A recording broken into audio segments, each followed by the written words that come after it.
Nikusalimu kwa jina takatifu la Yesu Kristo. Leo nataka nikupe darasa.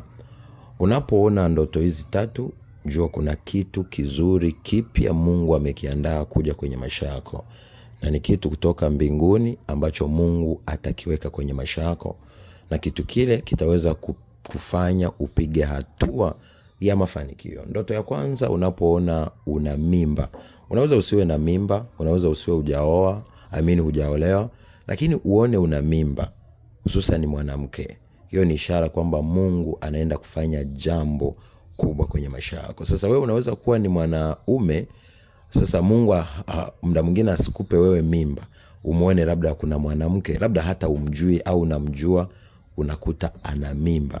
Kama ni mke wako unaona ana mimba, ina maana kuna kitu kipya, kizuri, kikubwa Mungu anaenda kukifanya kwenye maisha yenu. Lakini ndoto ya pili, unapoona mayai. Mayai ni ishara ya baraka. Ukisoma kitabu cha Mathayo 7:7 na mstari wa 8, anakuambia baba hawezi ukamwomba mayai akakupa nge. Kwa hiyo inaonesha mayai ni ishara ya baraka za Mungu. Ndio maana watu wa giza wanaweza kubadilisha baraka za mtu kwa kupasua yai. Wanaweza kubadilisha baraka za mtu kwa kumtengenezea uchawi wa yaiviza. Hayo yote ni system ya kiroho ya kishetani ili kuzuia baraka za mwanadamu. Lakini cha tatu ni unashangaa unaona ndotoni jua au mwezi mbinguni. Unapoona mwezi au jua, basi jua Mungu kuna kitu anaenda kukifanya. Kumbuka hiyo ni nuru, huo ni mwanga. Kwa hiyo Mungu anaitumia kama jinsi alivyosema kwamba siku ya mwisho hautokuwepo mwezi, hautokuwepo jua, bali atakuwepo mwana wa Mungu na Yesu Kristo wakiangazia watu. Kwa hiyo alitumia jua na mwezi kama ni ishara ya kitu kinachotuangazia.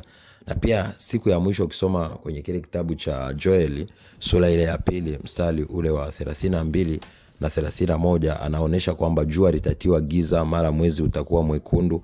Hii inaonesha mwezi na jua ni baraka. Kwa hiyo vinapoanza kubadilika, ina maana majira yamebadilika. Ni kama kwenye maisha haya ya kila siku, jua linapokosa kwenye maisha ya mwanadamu, ina maana hakuna mafanikio. Lakini pia jua linahitajika kwa ajili ya vitamini D na mambo mengi sana ya kimaisha. Lakini pia na mwezi unapokuwepo usiku, ina maana giza linaondoka. Kwa Mungu anakuwa anaachilia baraka. Ndio maana watu ambao ni wa giza, ambao hawaamini Mungu, wao wanaabudu mwezi na jua, na hisi hao watu unawajua. Kwa hiyo ni lazima urudi kwenye misingi ya kimungu. Unapoona Mungu anatumia vile ni vitu tunasema ni jeshi la mbinguni.